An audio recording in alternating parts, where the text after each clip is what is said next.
என் தங்கப் பிள்ளையே, உன் மனதில் இருக்கின்ற தேவையற்ற குழப்பங்களும், உன் மனதில் பல நாட்களாக இருந்த கேள்விகளுக்கும் விடையை தரக்கூடிய இந்த ஞாயிற்றுக்கிழமையினுடைய வெற்றி விடியலில் உன் வராகியானவள் உன்னை தேடி வந்து இப்பொழுது உன்னுடைய முதுகில் குத்த காத்து கொண்டிருக்கின்ற ஒரு உறவை அடையாளம் காட்டித்தர வந்திருக்கின்றேன். எல்லோராலும் அவ்வளவு எளிதில் இந்த விஷயத்தை தன் வாழ்க்கையில் தெரிந்து கொள்ள முடியாது. ஏனென்றால் துரோகம் வேறு, வாழ்க்கையில் எதிரி என்பவர் வேறு. இந்த துரோகத்தை ஒருவர் செய்கிறார் என்றால் நிச்சயமாக அதை எக்காரணம் கொண்டும் உன்னால் முன்கூட்டியே தெரிந்து கொள்ள முடியாது. நமக்கு அதிக நெருக்கமானவர்கள், இந்த வாழ்க்கையில் நாம் அதிக முக்கியத்துவம் கொடுப்பவர்கள் என்று யாரை தலையில் தூக்கி வைத்து கொண்டாடுகிறோமோ அவர்களிடத்திலிருந்து உனக்கு கிடைப்பதுதான் அந்த துரோகம். ஏனென்றால் உடனிருந்து கொண்டே உனக்கு இவர்கள் செய்ய நினைக்கின்ற விஷயங்கள்தான் இந்த துரோகமாக மாறுகிறது என்பதனை முதலில் நீ புரிந்து கொள்ள வேண்டும். அதன் பிறகு இந்த வாழ்க்கையில் என்னென்ன மாற்றங்களை எல்லாம் நீ அடைந்திருக்கிறாய், எந்தெந்த விஷயங்கள் எல்லாம் உன்னை சுற்றி வந்திருக்கிறது என்பதனை நீ புரிந்து கொள்ள வேண்டும். நம்பிக்கை கொண்டு இந்த வாழ்க்கை நமக்கு கொடுக்கின்ற எல்லா நல்ல விஷயங்களையும் நீ உணர்கின்றாய். ஆனால் சில நேரங்களில் இவர்களினுடைய மாற்றங்களும் இவர்கள் நடந்து கொள்கின்ற விதங்களும் உன்னை அதிகப்படியான வேதனைக்கு ஆளாக்கி விடத்தானே செய்கின்றது. அதனால் இன்று உனக்கு கிடைத்திருக்கின்ற இந்த நாளில் இவர்களை நீ நிச்சயமாக அடையாளம் கண்டு கொள்ள வேண்டும். யாரென்று தெரியாமலோ அல்லது இவர்கள் செய்வதை கண்டு கொள்ளாமலோ நீ இருந்து கொண்டிருப்பாயானால் பிறகு உனக்கு வருகின்ற கஷ்டங்களுக்கு நீ மட்டும்தான் பொறுப்பாக முடியும் என்பதனை புரிந்து கொள். உன் தாயானவள் நான் இருந்து இந்த வாழ்க்கையில் உன்னுடைய வெற்றிகளை இத்தனை காலமும் உனக்கு உறுதி செய்து கொண்டிருக்கின்றேன். உனக்கான அத்தனை வேண்டுதல்களையும் நான் நிறைவேற்றி கொண்டிருக்கின்றேன். அப்படி இருக்கும் பொழுது உனக்கு ஒரு கஷ்டம் என்ற ஒன்று வந்தால் உனக்காக ஓடோடி உன் முன்னால் வந்து நின்று கொண்டிருக்கின்ற இந்த தாயானவள் என்னை ஒரு நாளும் என் பிள்ளை நீ உதறி தள்ளி விடாதே. ஒரு துரோகத்தை அடையாளம் காட்டுவது என்பது ஒன்றும் அத்தனை சாதாரணமான விஷயம் கிடையாது. அதை நான் செய்துவிட்டு அப்படி ஒரு துரோகம் உன் வாழ்க்கையில் இல்லை என்று உன்னால் மறுக்கவும் முடியாது. அம்மா அத்தனை உண்மைகளை உன்னிடத்தில் கொண்டு வந்து சேர்க்கிறேன் என்பதனை முதலில் நீ புரிந்து கொள்ள வேண்டும். எப்பொழுதுமே வாழ்க்கை ஒரு விதமான சோதனைக்குள்ளும் ஒரு விதமான வேதனைக்குள்ளும் உன்னை தள்ளிவிடும் பொழுதெல்லாம் நீ சட்டென்று எழுந்துவிட முயற்சி செய்யும் பொழுதுதான் இந்த துரோகத்தினுடைய ஆட்டம் அதிகமாகும். ஏனென்றால் நீ விழுந்து கிடக்கின்ற இடம் என்னவென்று உன் எதிரிக்கு கூட தெரிந்திருக்க வாய்ப்பு கிடையாது. ஆனால் உன்னுடைய துரோகியினால் நிச்சயமாக அதனை என்னவென்று தெரிந்து கொள்ள முடியும். அது மட்டுமல்ல, இன்றைய நாள் என் பிள்ளை இந்த ஞாயிற்றுக்கிழமையை தனக்கு ஓய்வெடுப்பதற்கான நாள் என்று எண்ணிக்கொண்டிருக்கின்றாய். ஆனால் ஓய்வு என்பது என் பிள்ளையே உன்னுடைய உடலுக்கு தேவைப்படுவதை தவிர உன்னுடைய மனதிற்கு அல்ல. எந்த விஷயத்தையும் நீ உன் மனதிற்குள் அப்படியே தேக்கி வைத்து கொண்டு நீ இன்று செய்யலாம், நாளை செய்யலாம், நாளை மறுநாள் செய்யலாம், இன்று இரவு செய்யலாம் என்று உனக்கு கிடைக்கின்ற ஒவ்வொரு நேரத்தையும் நீ எப்படியெல்லாம் தள்ளி கொண்டு செல்வாய் என்பது உன்னோடு இருக்கின்ற இந்த துரோகத்திற்கு நன்றாக தெரியும். அதனால் என்ன செய்தாலும் எதை செய்தாலும் என் பிள்ளை எப்பொழுதுமே அதை தனித்துவத்தோடும் மனதில் முழுமையான நம்பிக்கையோடும் நீ செய்து கொண்டே இரு.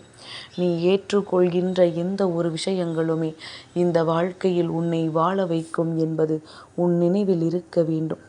மனதில் நாம் எண்ணிய விஷயங்கள் எல்லாமும் ஈடேற வேண்டும் என்கின்ற ஆசை இருப்பது போல இதையெல்லாம் நடத்த விடாமல் தடுப்பது யார் என்றும் நீ தெரிந்திருக்க வேண்டும். தன்னை சுற்றி வருகின்ற தீய எண்ணங்கள் கொண்ட மனிதர்களை நீ நிச்சயமாக அடையாளம் காண வேண்டும்.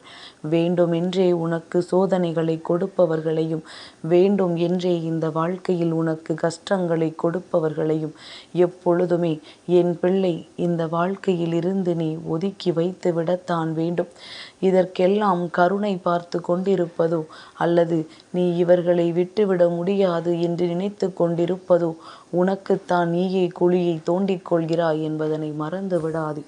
நாம் நினைப்பது போல எல்லோருமே நம்மிடத்தில் உண்மையாக இருப்பார்கள் என்ற அர்த்தம் கிடையாது.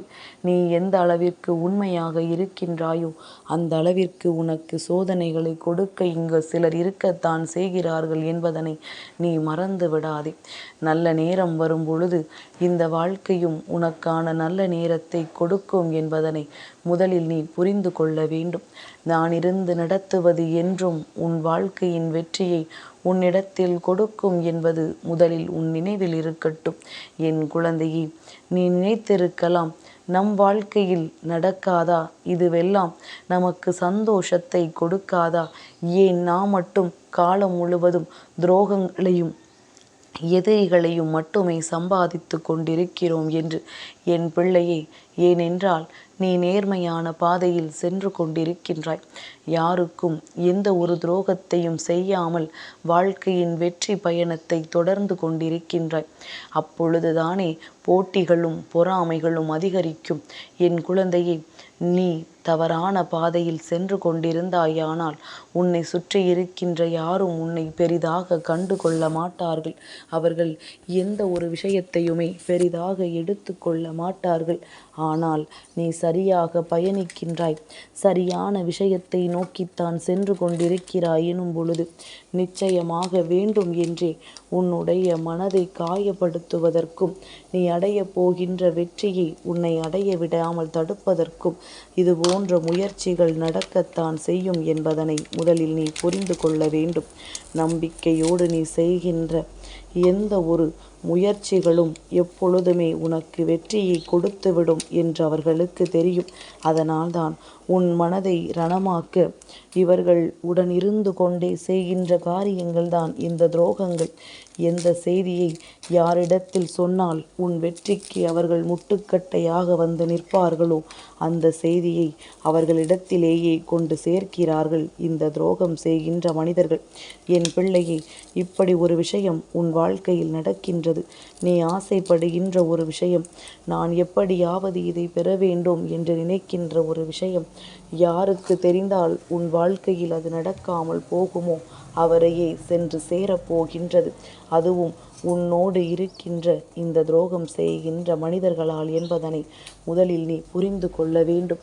என் பிள்ளையே, எல்லோருமே நம்முடையவர்கள் தானே, நமக்கானவர்கள் தானே என்று சொல்லி வாழ்க்கையில் இருக்கின்ற எல்லா ரகசியங்களையும் பகிர்ந்து கொள்ளாதே.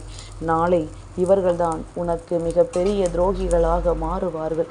ஏனென்றால் நல்ல நண்பர்கள், நல்ல பழக்க வழக்கத்தில் இருப்பவர்கள்தான் ஒருவருக்கு எதிரியாகவோ துரோகியாகவோ மாற முடியும். எதிரியாக இருப்பவன் வெளிப்படையாக மாறுவான். ஆனால் துரோகியாக நிற்பவன் உடனிருந்து கொண்டே தன்னை வெளிக்காட்டாமல் அதை செய்து கொண்டிருப்பான் என்பதனை நினைவில் கொண்டு ஒருவர் பேசுகின்ற வார்த்தைகள் சற்று தடம் மாறினாலே அது உனக்கு எதிராக திரும்பிவிடும் என்பதனை முதலில் நீ புரிந்து கொண்டால் போதும். அதனால் எங்கே துரோகம் என்று தேடாமல் உன்னை சுற்றி இருப்பவர்கள் அந்த துரோகத்தை செய்ய விடாமல் நிச்சயமாக உன்னால் தடுத்து நிறுத்த முடியும் என்றுதான் உன் அம்மா சொல்கின்றேன். நீ எதிர்நோக்குகின்ற விஷயங்கள் எதுவாக இருந்தாலும் முதலில் என் பிள்ளை எந்த ஒரு ரகசியத்தையும் வாழ்க்கையில் மற்றவர்களுக்கு தெரிவிக்காமல் இந்த வாழ்க்கை உனக்கு தருகின்ற சந்தோஷங்களை நீ தெளிவாக எப்பொழுதுமே உன் மனதார எடுத்து சென்று கொண்டிருந்தாயானால் எந்த நேரத்திலும் இவர்களினுடைய எண்ணங்கள் உன் வாழ்க்கையை பாதிக்காது என்பதனை நீ தெரிந்து கொள்வாய். நான் சொல்கின்ற வார்த்தைகளை புரிந்து கொண்டால் இனியாவது எந்த ஒரு காரியத்தையும் செய்து முடிக்கும் முன் அத்தனை பேரிடமும் தம்பட்டம் அடிக்காதே. நடந்து முடிந்த பிறகு உன் வெற்றி நிச்சயமாக உன்னை வந்து சேரும் பொழுது இவர்கள் எல்லாம் நீ எப்படி இதனை செய்தாய், நாம் இருக்கும் பொழுது நாம் எப்படி இவர்களை இதை நடத்த விட்டோம் என்று சொல்லி வாயடைத்து போவார்கள். அப்படி ஒரு நிலைக்கு அவர்களை நீ கொண்டு வந்து விட வேண்டும். அதுதான் உன்னுடைய வெற்றி என்பதனை மறக்காதே. என் தங்கப்பிள்ளைக்கு இந்த வராகி அம்மாவினுடைய ஆசீர்வாதங்கள் எப்பொழுதும் உண்டு.